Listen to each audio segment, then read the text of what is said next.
Okay, so now what we're going to learn about is duplicating objects in a variety of different ways to help save time in the modeling process. So first thing, I have a new scene.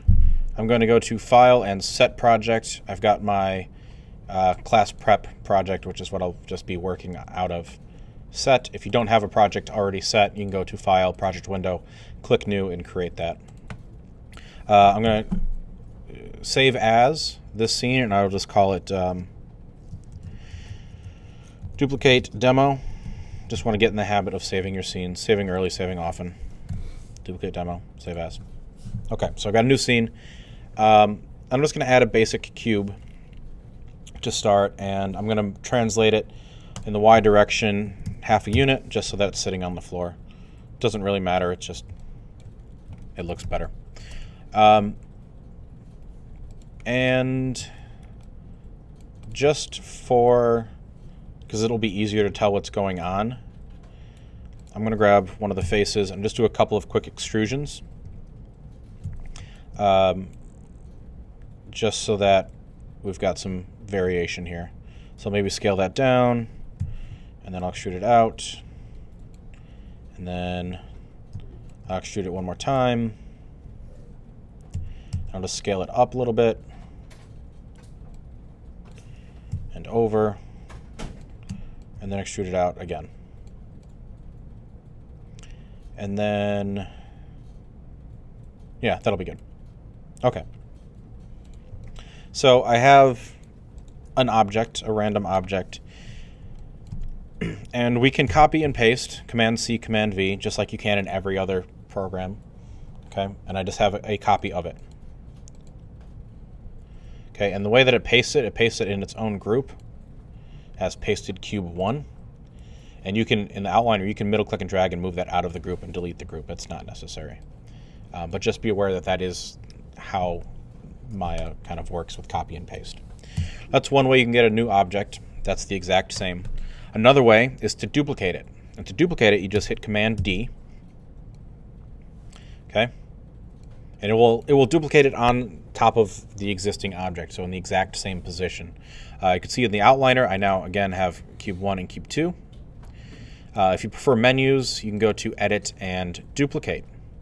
Okay, that option right there. I'm going to tear off my Edit panel and just keep it off over here off to the side, because I'll be using it a few times here.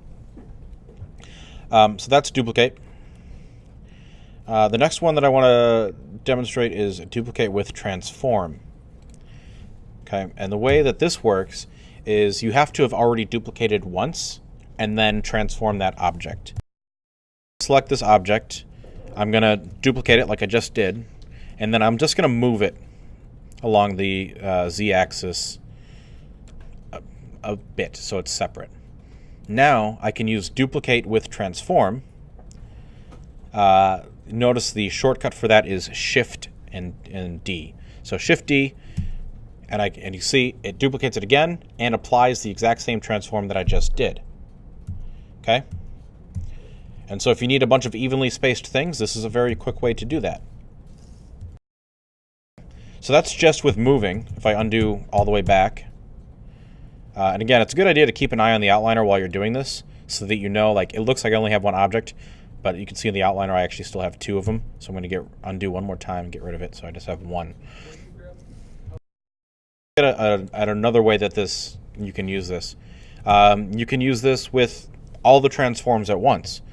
So if I Command D to duplicate, I will move it, I will rotate it a little bit, and then I'll scale it up a little bit, and then I'll hit Shift D, and you see it moves it, it rotates it, and it scales it.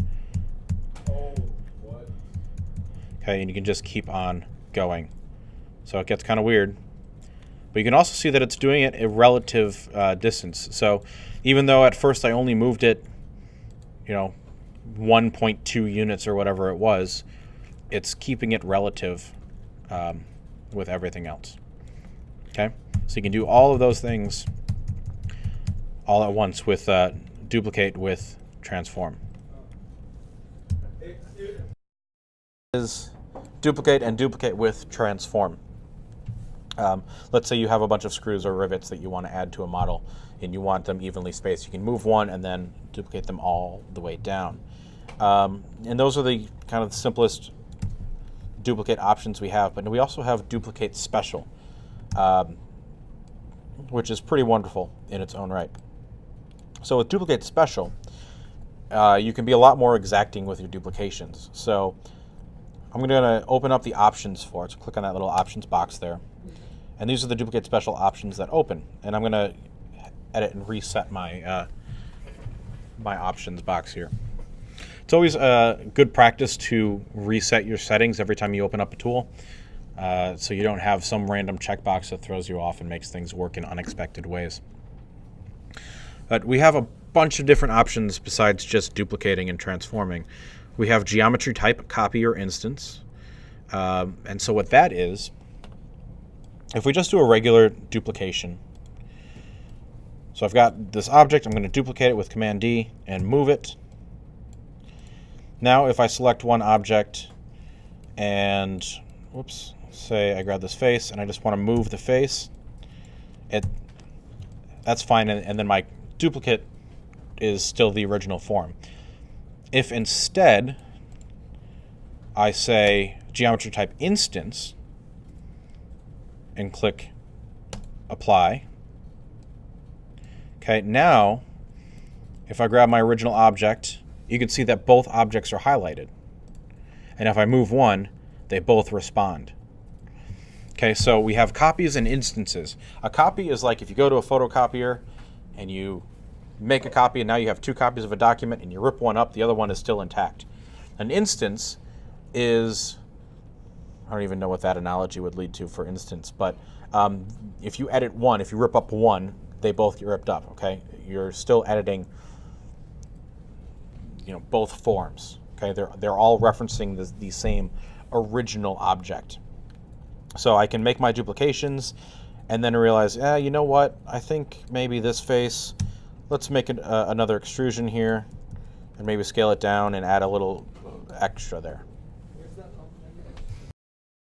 Instances are a super powerful way to get copies of an object but still maintain the control to make modifications. Close my edit menu now. We also have group under. So when you create new objects, by default, they will be grouped under the same parent as the original object. So if the original cube didn't have a parent, then the subsequent cubes aren't going to have a parent either. But if I take this original object, and I'm going to delete these things. If I take this original object, I'm going to group it. And can I pin this to the side here? There we go. So you can see my outliner. You see my original cube is grouped under this parent.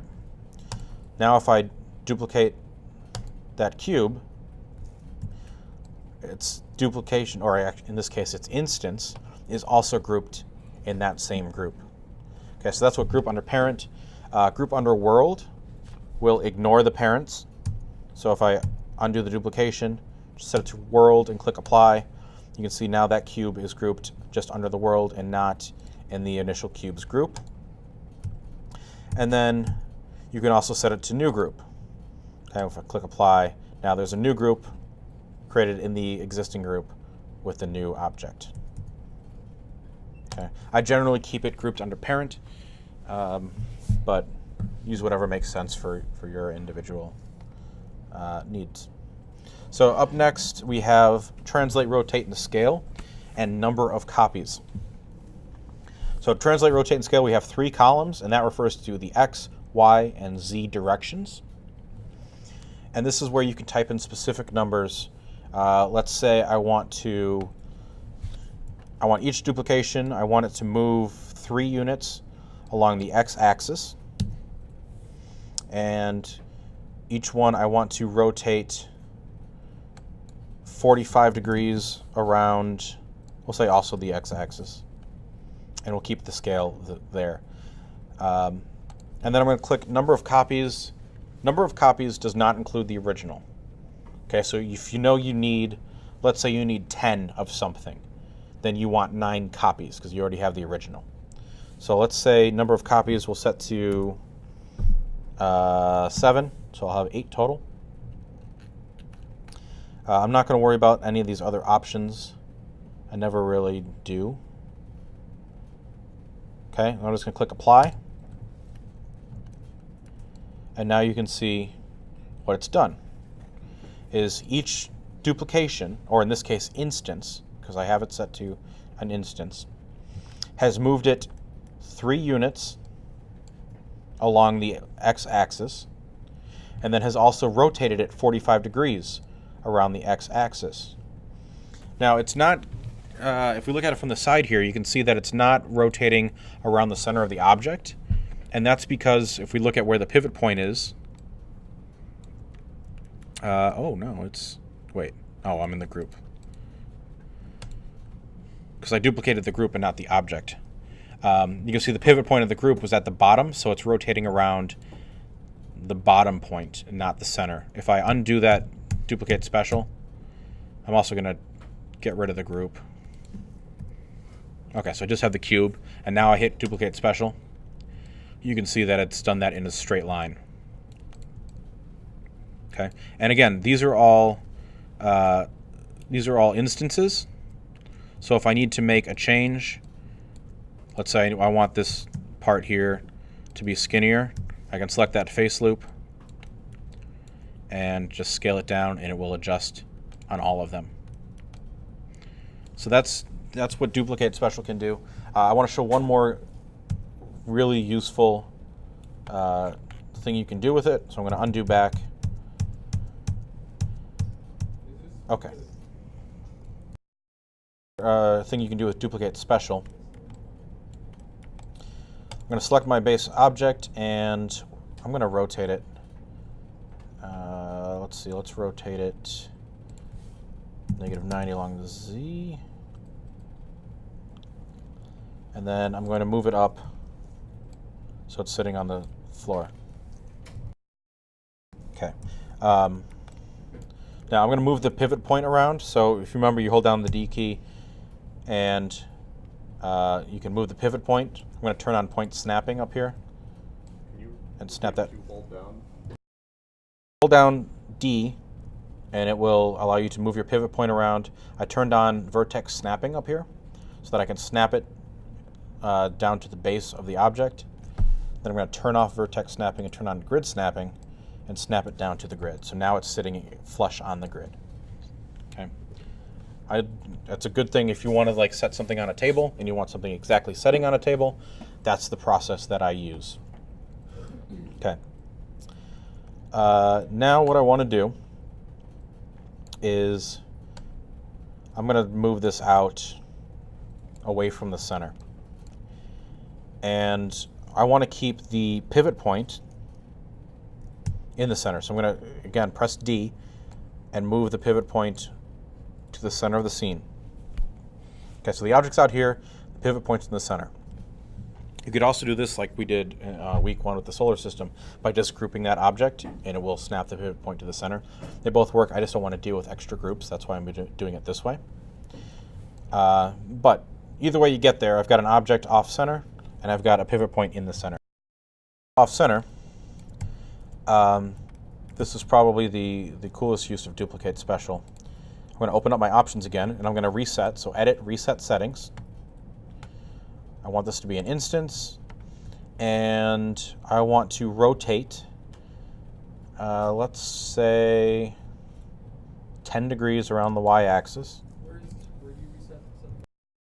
Rotate 10 degrees, and then let's do 35 copies, and click duplicate special, and there we go. Now we have a ring of them. I may have gone slightly overboard. Let's say, let's undo that. I'll go back to my duplicate special options, and let's go every 20 degrees, and we will say 17 copies. There we go. So now we have 18 evenly spaced objects. You'll notice that as it rotates, because that center, the pivot point is the center, the little detail we have is always facing out. And since they are all instances, I can again go back into face mode, select a face, and make adjustments. Oh, I still have snapping on. Make adjustments as I see fit. Okay. So that's what you can do with, oops, duplicate special. Okay. So I'll do that one more time here. I'll just keep undoing. All right. So I have an object. It's in the center, and I want to create an even ring around something. So I'm going to select the object, and I'll move it out from center. Then I'm going to turn on grid snapping, hold D, and drag the pivot point to the center. Okay, so now when I rotate the object, you'll see it rotates around the center, not around itself. Okay, then I'm going to go to File, Duplicate Special, and I want to spin them in a circle. And so that I want to spin it around the vertical axis, and the vertical axis here you can see in the bottom left of the viewport is Y. So that's where I want to enter my rotate value. I want 18 evenly spaced objects, so you have to do a little bit of math. There's 360 degrees in a circle. You want 18. 360 divided by 18 is 20, and so that's why I wrote 20 here in rotate. Because I want 18 total, I already have one, so I only need 17 copies. Click Duplicate Special, and there I have my ring of instanced objects. Is duplicate special. It's great for things like wheel spokes. If you need rivets in a circle, clock faces, any number of kind of radial things that you want evenly spaced. Stonehenge has could take advantage of this. And for those of you here in this room, what I would like for you to do is use this and try to make a barrel out of it. So I will go over that here in a second after I stop recording.